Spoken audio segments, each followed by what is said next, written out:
Amin. Kita berikan tepuk tangan yang paling dahsyat buat Tuhan. Sama-sama tulis di live chat. Tuhan Yesus dahsyat. Haleluya. Saudara, sebanyak-banyaknya ayo saudara bantu saya tulis di live chat. Tuhan Yesus dahsyat, Tuhan Yesus dahsyat, Tuhan Yesus dahsyat.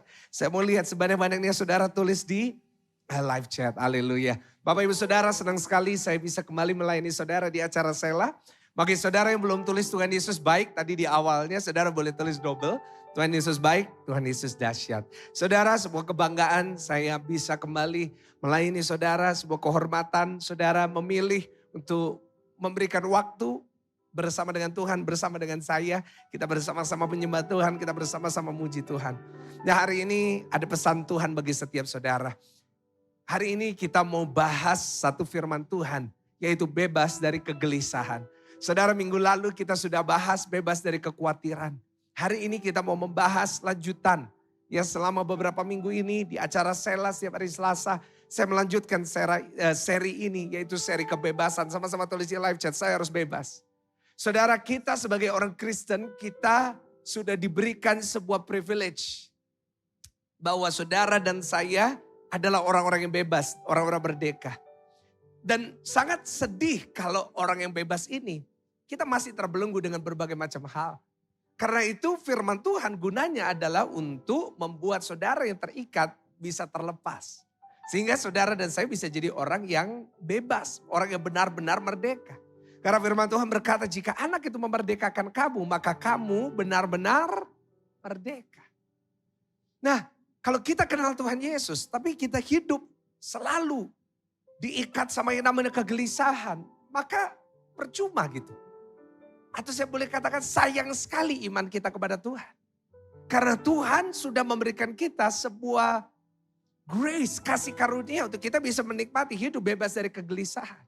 Karena dia udah mati buat saudara dan saya. Kalau dia belum mati buat saudara dan saya, mungkin saudara masih bisa bilang, wah unda-undi Pak, ya mungkin. No. Tapi firman Tuhan berkata saat saudara dan saya percaya kepada dia, percaya kepada anak itu. Maka anak itu benar-benar memerdekakan saudara dan saya. Dan hari ini kita mau bahas tentang yang namanya kegelisahan. Nah, sebenarnya apa itu kegelisahan? Sebenarnya kegelisahan itu perasaan campur aduk. Sama-sama tulis di live chat, campur aduk. Campur aduk antara khawatir, takut, gugup, gak tenang. Kenapa? Karena sesuatu yang berada di masa depan. Kita kenapa bisa gelisah? Karena kita khawatir apa yang terjadi besok. Kita khawatir apa yang terjadi nanti malam. Kita khawatir gimana kalau aku di PHK sama bosku karena aku sakit COVID. Gimana kalau aku gak bisa bayar kontrakan bulan ini karena semua dipotong gaji. Saudara, bahkan orang-orang yang berduit pun ngalamin kegelisahan. Anxiety, ada yang sampai anxiety attack. Dan saudara, orang yang hidup dalam kegelisahan sangat menderita sekali. Kenapa? Karena yang pertama, orang yang hidup dalam kegelisahan, hidupnya gak ada damai sejahtera. Saudara bayangin, punya uang tapi gak ada damai. Aduh, gak enak saudara. Ya kan? Uang banyak, tapi di rumah ribut terus. Saudara, saya ingin katakan kepada saudara, kalau hari ini saudara gelisah gitu, gak ada damai sejahtera, rugi hidup saudara. Karena Yesus lahir di dunia ini sebagai raja apa? Raja damai. Saudara, orang yang hidupnya dalam kegelisahan, kehilangan sukacita. Gak pernah dalam hari-harinya ada sukacita. Dan yang ketiga, gak ada lagi semangat hidup. Dia bilang, percuma kerja. Percuma mulai bisnis yang baru, percuma mulai pekerjaan yang baru. Kenapa? Karena dia selalu gelisah, gimana kalau ini gagal, gimana kalau ini gak terjadi. Karena itu hari ini biar firman Tuhan yang membebaskan saudara dan saya. Kita buka sama-sama 1 Raja-Raja 19. 1 Raja-Raja 19 ayat yang pertama sampai ayat yang ke-8. Keren ini saudara. 1 Raja-Raja 19 ayatnya yang pertama sampai ayat yang ke-8. Ayo saya minta para WL gantian untuk membaca, bantu saya ya. Ayo. Silakan. Dimulai dari Pak Boy dulu. Puji Tuhan. Firman Tuhan 1 Raja-Raja 19 ayat yang pertama. Elia ke Gunung Horeb.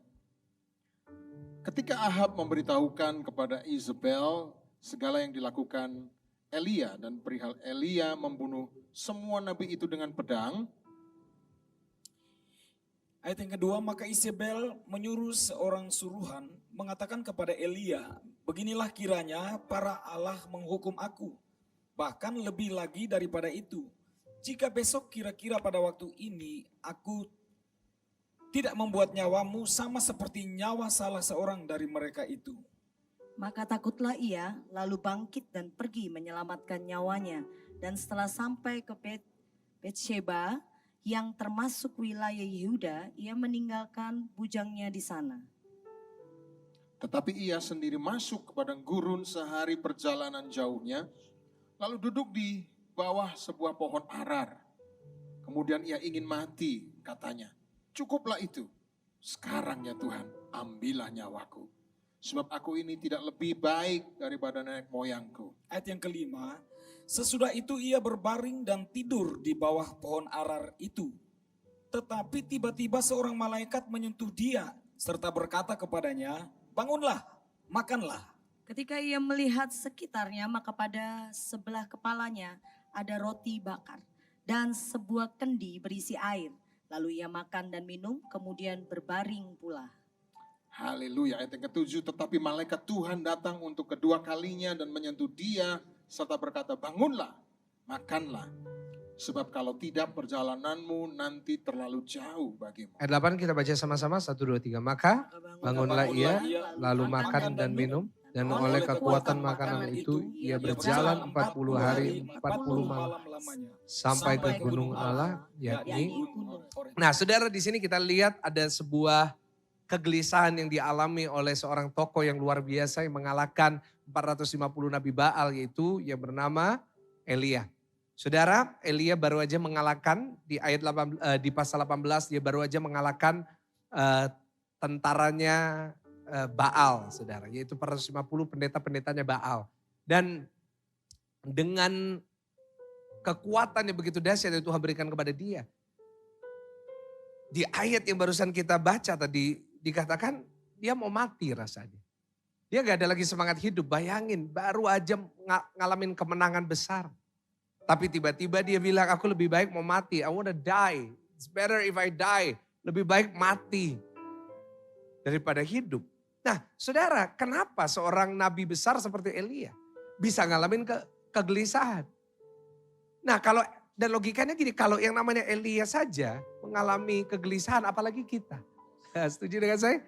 Kadang-kadang kita juga ngalamin hal yang sama. Karena itu saya ingin katakan gelisah gak dosa. Tulis di live chat, gelisah tidak dosa. Saudara, gelisah bukan sesuatu yang salah. Tapi sesuatu yang bisa kita hindari gitu loh saudara. Ya kan? Memang kita bisa saja gelisah, tapi kita gak boleh hidup dalam kegelisahan. Nah saudara, secara cepat karena ini acara Sela, saya gak boleh terlalu lama. Apa yang menyebabkan Elia bisa ngalamin kegelisahan yang begitu besar? Saudara, saya lihat yang pertama karena dia merasa dia sendirian. Tulis di live chat, jangan merasa sendirian. Saudara kalau nanti baca ayat 9 sampai ayat 10 nanti saudara baca. Dikatakan Elia berkata, gak ada sisanya tinggal aku Tuhan. Orang yang hidupnya selalu merasa dia sendirian. Saya mau katakan kepada saudara, pasti dia gelisah. Saudara, orang yang merasa dirinya gak ada yang peduli dengan dia. Gak ada yang support dia, gak ada yang sayang dia. Gak ada yang peduli dengan dia. Maka orang itu gampang jatuh dalam kegelisahan. Nah saudara, itulah taktik dari iblis. Iblis membuat kita berpikir gak ada yang bersama dengan kita.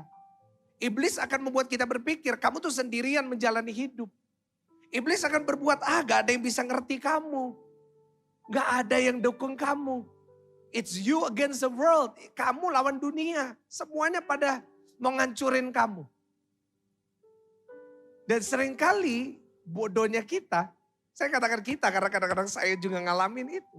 Kita percaya sama iblis. Kita kadang-kadang berkata, iya benar juga ya iblis. Iya ya, mungkin gak ada yang peduli dengan aku, mungkin gak ada yang dukung aku. Tapi saya mau katakan kepada Bapak Ibu Saudara yang saya kasihi di acara Sela ini. Saudara gak pernah sendirian, tulis di live chat, saya gak pernah sendirian. Saudara gak pernah sendiri, meskipun secara fisik mungkin dalam hidup kita sendiri. Mungkin saudara di rumah sendirian, mungkin saudara belum punya pasangan hidup. Saya doakan sebentar lagi tuh saudara dapat ya. Tapi mungkin saudara sendirian, keluarga saudara jauh. Mungkin saudara orang rantau, saudara dari luar pulau datang ke sini. Dengarkan saya baik-baik, tetap Roh Kudus menyertai saudara. Firman Tuhan berkata kepada kita apa? Dia Immanuel. Artinya dia selalu menemani kita. Karena itu kita gak pernah sendirian. We are never ever alone. Kita gak pernah sekalipun sendirian. Dan saudara, orang yang merasa sendirian akan ngalamin gak bisa tidur. Selalu negatif. Dan iblis tahu, wah kalau aku bisa buat orang ini ngelakuin itu. Aku bisa membuat orang ini jauh dari Tuhan. Karena dia ngerasa sendiri, Tuhan aja gak peduli, ya udah gak usah doa. No. Hari ini saya mau katakan kepada saudara, saudara gak pernah sendirian. Jangan kalah hanya dengan perasaan yang gak jelas. Wah saya sendirian, No, firman Tuhan itu kebenaran. Kebenaran harus di atas perasaan. Tulis di live chat, kebenaran di atas perasaan. Iblis itu jagonya mainin perasaan. Bukan cuma buaya darat. Tapi saya mau katakan kepada saudara, jangan kita kalah. Kenapa? Kenapa kita gak boleh kalah? Karena kita berdiri di atas kebenaran. Yang kita kejar jangan perasaan itu, tapi yang kita kejar, kita harus kejar kebenarannya. Kejar Tuhan. Dia Immanuel, Tuhan yang menyertai kita. Dia Tuhan yang Jehovah Jireh menyediakan. Dia bukan hanya menyediakan berkat, tapi dia juga menyediakan bagi saudara kekuatan. Dia menyediakan rasa cukup bagi saudara dan saya. Itu yang pertama. Kenapa kok orang bisa gelisah? Dan mungkin saudara hari ini merasa sendirian. Dengar baik, biar firman ini mengubah hidup saudara. You are not alone. Meskipun saudara ditinggalkan pasanganmu. Meskipun engkau ditinggalkan anakmu, engkau ditinggalkan orang tuamu. Kau gak pernah sendirian. Dan meskipun saudara bilang, Pak tapi saya gak bisa lihat Tuhan. Loh saudara, di acara sela ini saudara bisa lihat kami. Saudara gak pernah sendirian, ada kami gitu loh saudara. Ya kan kami menemani saudara malam hari ini. Gak pernah sendirian. Yang kedua, kenapa kita seringkali bisa gelisah hidup? Karena yang kedua, karena kita fokusnya salah. Iya, fokus kita salah. Kita selalu fokus kepada yang negatif. Kita fokus sama yang jelek. Yang namanya Elia, fokusnya sama siapa? Sama Isabel. Namanya aja nyebelin saudara, Isabel. Fokusnya Elia selalu, wah gimana kalau Isabel bunuh saya? No, fokus kita gak boleh salah. Kalau fokus kita salah, kita bisa kehilangan gambaran sempurna yang Tuhan siapkan buat saudara dan saya. Gambar di depan saudara, di TV saudara, di handphone saudara ini bagus. Kenapa? Karena fokus di saya. Fokus di semuanya. Saya selalu bilang sama semua yang megang kamera, kamu harus fokus tuh ya. Jangan sampai gak fokus. Ini fokusnya itu paling penting. Kenapa? Karena secanggih-canggihnya kamera, kalau kamera ini gak fokus, jadi jelek hasilnya. Boleh saudara kamera harganya 5 miliar. Ada saudara, kamera 5 miliar. Tapi kalau gak fokus yang megang, jelek hasilnya. Gak ada yang tahu itu 5 miliar.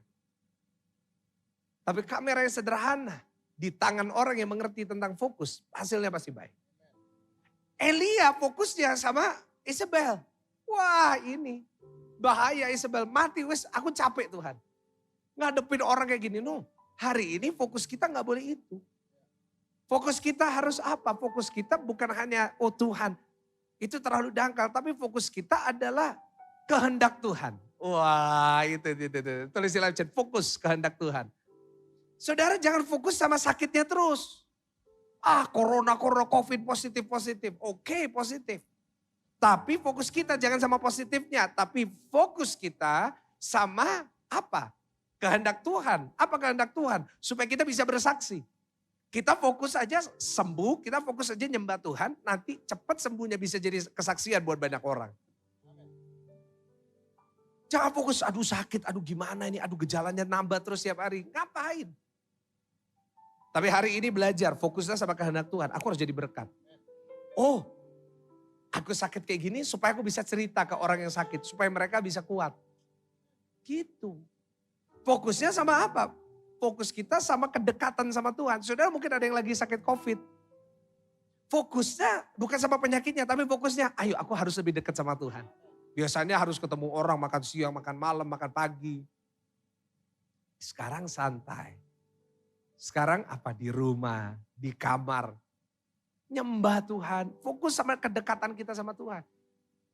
Percaya dengan saya kalau saudara fokusnya sama kedekatan kita sama Tuhan. Isolasi mandiri 7 hari gak kerasa saudara. Gak kerasa. Gak kerasa. Tapi kalau fokus kita sakit, aduh 1 hari aja stres. Saya mau katakan kepada Bapak Ibu Saudara dan saya hari ini. Jangan ngerasa sendirian. Jangan saudara dan saya fokusnya salah.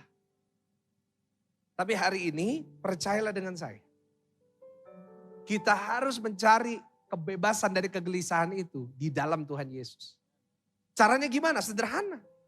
Dua cara yang sederhana. Secara cepat di catatan saya. Yang pertama, hidup kita harus seimbang. Tulis di live chat, seimbang. Seimbang gimana maksudnya? Seimbang antara kita, dunia, dan Tuhan. Harus seimbang dong pelayanan dan keluarga. Karena itu di gereja ini, di GSJS, saya nggak terlalu ngadain meeting terus. Wah harus ini, enggak. Supaya apa? Supaya di rumah, supaya di tengah minggu ada waktu buat keluarga. Kenapa? Karena harus seimbang. Kalau pelayanan terus, wah bahaya nanti. Keluarganya nggak keurus. Ya kan? Keluarganya jadi berantakan. Nah tapi kita harus seimbang. Nah yang namanya Elia, kenapa dia sampai bisa gelisah gitu? Karena dia nggak makan. Apa dia kerja, dia baru aja bunuh 450 Nabi Baal. Dia baru ngalahin, capek. Gak diseimbangi dengan istirahat. Akhirnya apa yang terjadi? Gelisah. Saudara, orang yang hidupnya gak pernah seimbang, dampaknya selalu negatif. Selalu negatif. Bisa membuat orang gak baik. Apapun di dunia ini yang gak seimbang gak baik. Contoh paling gampang apa? Contoh paling gampang, gula darah. Kenapa orang bisa sampai kencing manis? Karena gak seimbang. Gak seimbang apa? Gak seimbang pemasukan gulanya dan insulin yang dikeluarkan sama pankreas. Akhirnya apa? Rusak. Diabetes. Orang bisa sakit jiwa, kenapa? Ayo coba, orang sakit jiwa kenapa? Orang sakit jiwa itu sederhana definisinya. Saya tahu karena saya dulu sekolahnya dokter, jadi saya ngerti definisinya saudara. Sakit jiwa itu definisinya karena ada ketidakseimbangan di otak. Kimianya nggak seimbang karena itu jadi gila. Jadi sakit jiwa. Apapun di dunia kalau nggak seimbang nggak bisa. Kalau makan kita sama olahraga kita nggak seimbang, jadilah perut besar. Kalau kehidupan rohani kita, duniawi kita nggak seimbang, jangan kaget kalau ada masalah saudara stres, gelisah. Nah rohaninya nggak pernah diisi. Ayo hari ini belajar seimbang antara rohani dan duniawi. Wah Pak, masa orang Kristen nggak boleh, masa orang Kristen boleh duniawi? Loh, kalau kita gak ada duniawinya, terus kita gak tinggal di bumi kan kalau gitu. Emang gak ada yang kita butuhkan secara duniawi. Itu orang munafik, ya kan? Saya mau katakan kita tetap butuh hal yang duniawi. Kadang-kadang kita tetap butuh hiburan. Kadang-kadang kita tetap nonton sinetron. Entah itu Layangan Putus atau All of Us Are Dead. Apapun yang di Netflix atau Disney Plus sekarang. Kadang-kadang kita juga butuh entertainment. Kadang-kadang kita juga butuh dengerin musik. Kadang-kadang kita juga butuh nonton bioskop. Kadang-kadang kita juga butuh jalan-jalan refreshing sama teman-teman. Kuliner, itu butuh, itu duniawi. Gak ada yang namanya makan rohani, mana ada makan babi rohani, gak ada. Kecuali dengan alasan tadi makan setan saudara. Tapi kita tetap butuh duniawi, tapi jangan lupa sama rohaninya gitu loh saudara. harus seimbang. Kita boleh kalau di hari biasa, hari Senin, hari Rebu gitu kita kerja. Tadi pagi saudara kerja, saudara jalan-jalan, saudara apa. Tapi saat waktunya kita ngisi rohani, jangan masukin yang jasmani gitu. Jangan tetap masukin yang duniawi di situ. Waktu ibadah megang handphone, buka Instagram, itu kan waktu duniawi. Kenapa gak seimbang? Amin saudara. Ada waktulah kita nonton gitu kan. Ada yang beli TV besar, speaker bagus, gak apa-apa. Kalau saudara punya uang dinikmati. But kalau waktunya ibadah, ya jangan tetap setel YouTube gosip saudara. Tapi dengerin ibadah, nyembah sama-sama. Lalu nanti mau lanjut lagi gak apa-apa, tapi harus seimbang. Karena itu saya sangat bangga dengan saudara setia ikut selah. Saudara seimbang sekali. Saudara tetap konsisten, nyembah Tuhan. Tambah minggu ini tambah banyak saudara selah, nyembah. Saya berdoa, saudara terus pertahankan ini. Saudara terus pertahankan menyembah Tuhan. Saudara terus pertahankan seimbang menyembah Tuhan. Maka saya yakin dan percaya, ada berkat besar yang menanti saudara. Berikan tepuk tangan di validasi buat Tuhan. Yang kedua, bagaimana saudara dan saya bisa lepas dari kegelisahan? Yang pertama, seimbang hidup kita. Yang kedua, kita harus belajar untuk lepaskan kendali. Nah ini. Ada di sini yang control freak.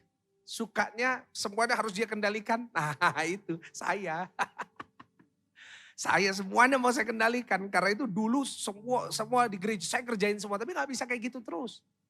Sampai satu titik saya sampai stres, saya sampai gelisah, saya sampai gak bisa tidur. Kenapa? Karena semuanya saya kendaliin sendiri.